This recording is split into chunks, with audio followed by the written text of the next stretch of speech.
Bonjour à tous, alors aujourd'hui on est de retour avec notre série sur la préparation, on va dire, à la prépa, c'est-à-dire aux maths un petit peu plus compliquées que celles qu'on voit en terminale, donc les maths du supérieur. Je choisis aujourd'hui le théorème de Nicomaque. Alors le théorème de Nicomaque, vous le connaissez certainement, en tout cas si vous ne le connaissez pas, vous allez être épaté.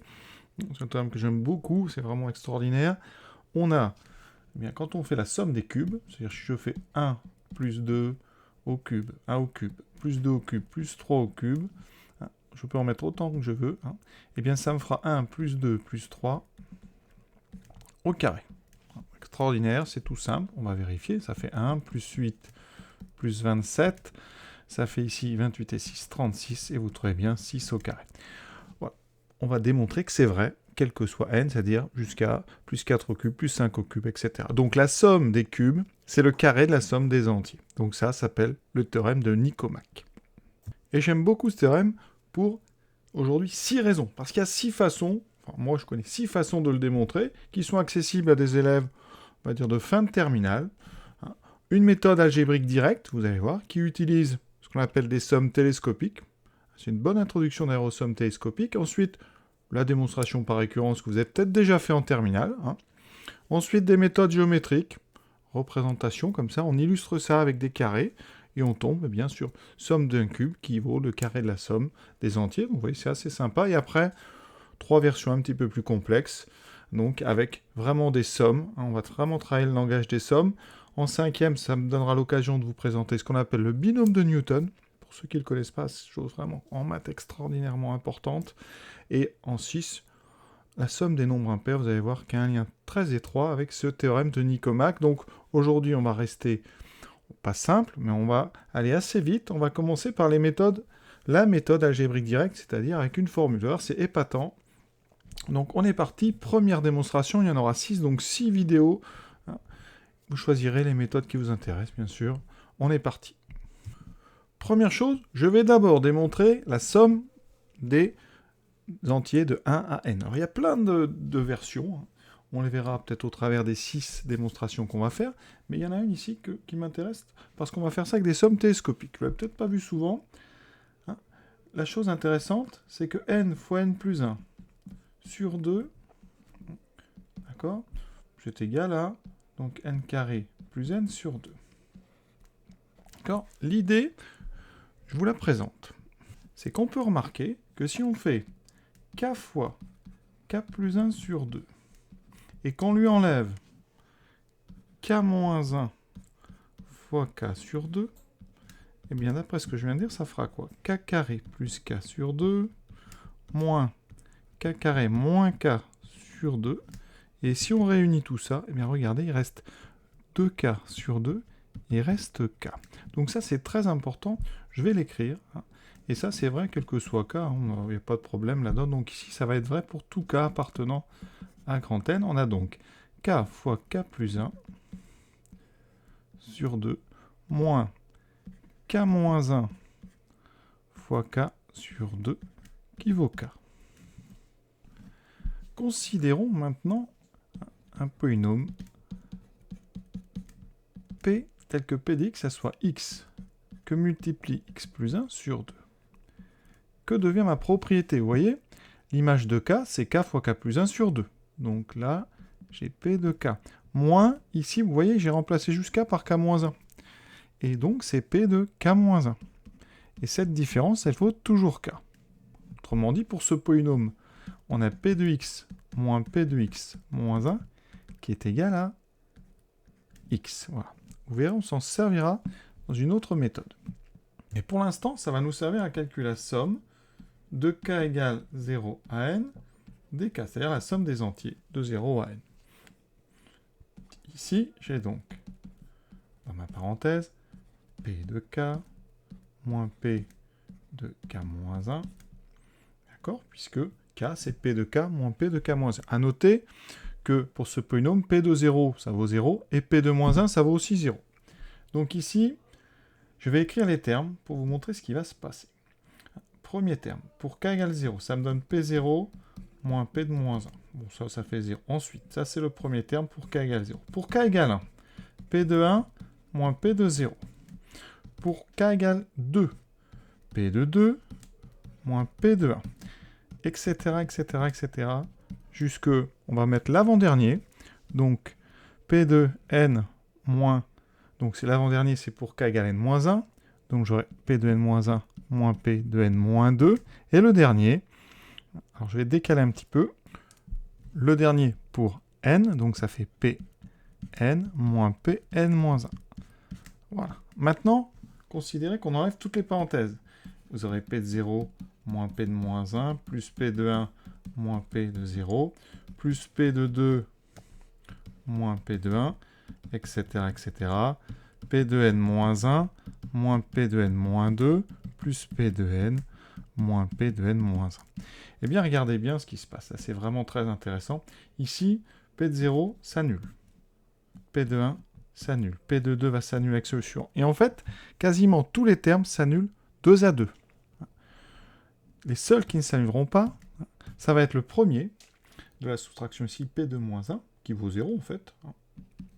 Et le dernier, Pn. Donc il va me rester en fait Pn moins P de moins 1, qui vaut 0. Donc il me reste que Pn et Pn. Ben, c'est n fois n plus 1 sur 2. Donc voilà une démonstration assez élégante parce qu'elle fait apparaître ce qu'on appelle des sommes télescopiques. Cette somme ici, on fait apparaître une soustraction et en faisant la somme, eh bien, on s'aperçoit que les termes s'annulent les uns avec les autres. Il vous restera un bout du premier terme et un bout du dernier terme. Et ça, en maths, on dit que ce sont des sommes télescopiques. C'est très pratique, on a souvent recours à ça, justement.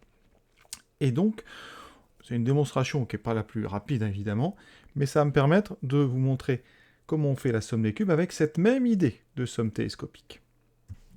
On va donc commencer pareil. La formule que je dois démontrer, c'est celle-ci. Voilà. Donc, moi, ce que je vais faire, eh bien, je vais essayer. Ça marche pas tout le temps, mais là, vous allez voir, ça marche très bien. Je prends un polynôme, x, donc p de x, qui sera x carré fois x plus 1 au carré sur 4. Et je vais regarder p de x moins p de x moins 1. Donc là, je vais le faire directement avec n. Je regarde ceci.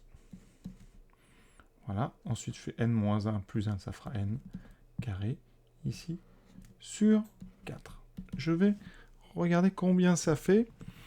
Première chose, ici, vous voyez, on peut factoriser par n carré et par le sur 4. Donc il me restera n plus 1 au carré, moins n moins 1 au carré, ce qui me fait n carré sur 4, multiplié donc une identité remarquable, a carré moins b carré, donc ça fait n plus 1 moins n moins 1, multiplié par n plus 1, plus n moins 1. Donc n carré sur 4. Ici, les n s'annulent, il me reste n moins 1, donc n plus, ça fait 2, fois les 1 s'annulent, 1 moins 1, il me reste 2n. Conclusion, n carré sur 4 fois 4n, il me reste n au cube, extraordinaire. Donc cette égalité, on va la garder. Et on va faire comme tout à l'heure, on va introduire un polynôme, p de x, x carré fois x plus 1 au carré sur 4.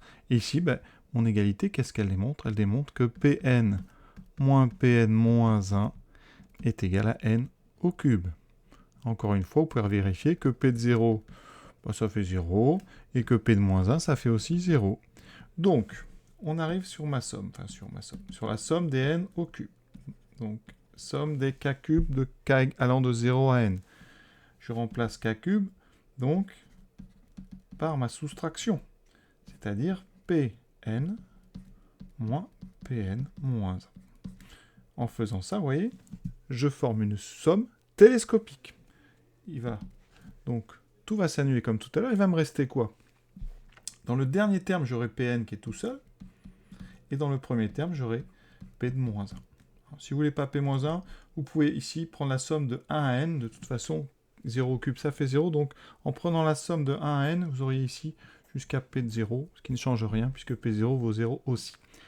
Voilà. Et on est arrivé, regardez, parce que Pn, c'est notre polynôme. C'est n carré fois n plus 1 au carré sur 4, moins p de moins 1 qui vaut encore 0. Et on a terminé. Et là, vous avez devant vous le carré de n fois n plus 1 sur 2.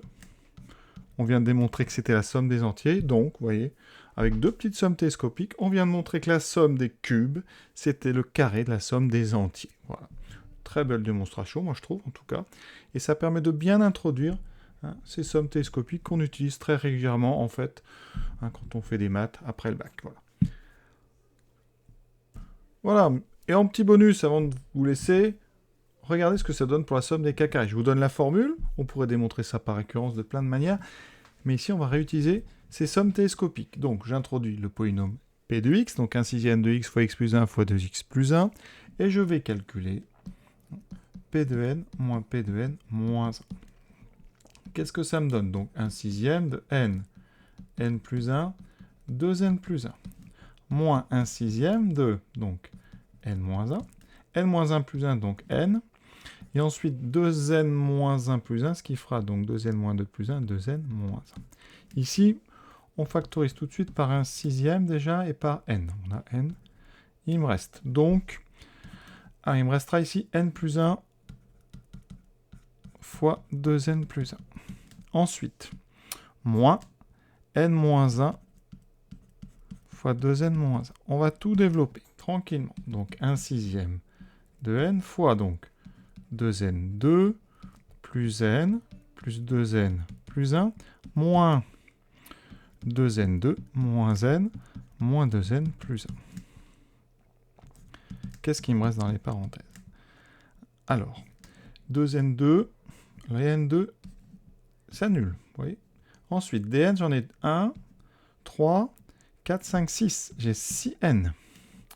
Ensuite, le 1 moins 1, les 1 s'annulent. Il me reste donc 1/6 fois 6n. Il me reste n carré. On vient, encore une fois, d'inventer une formule, enfin, qui dit que 1/6 de n fois n plus 1 fois 2n plus 1, moins 1/6 de n moins 1, n 2n moins 1, ici je crois qu'il y a un plus 1, et bien ça fait n carré. Et donc, quand vous faites votre somme, eh bien ça devient une somme télescopique ici, avec toujours Pn moins Pn moins 1, et donc eh bien, la somme des carrés fait l'image de n par ce polynôme. Vous voyez, assez astucieux quand même, plutôt original. Voilà. Donc je vous laisse. Prochaine vidéo donc dans cette série sur le théorème de Nicomaque, la démonstration que vous connaissez déjà, avec donc la récurrence, c'est peut-être la plus simple de toutes, en tout cas la plus abordable en terminale. Voilà, à très bientôt.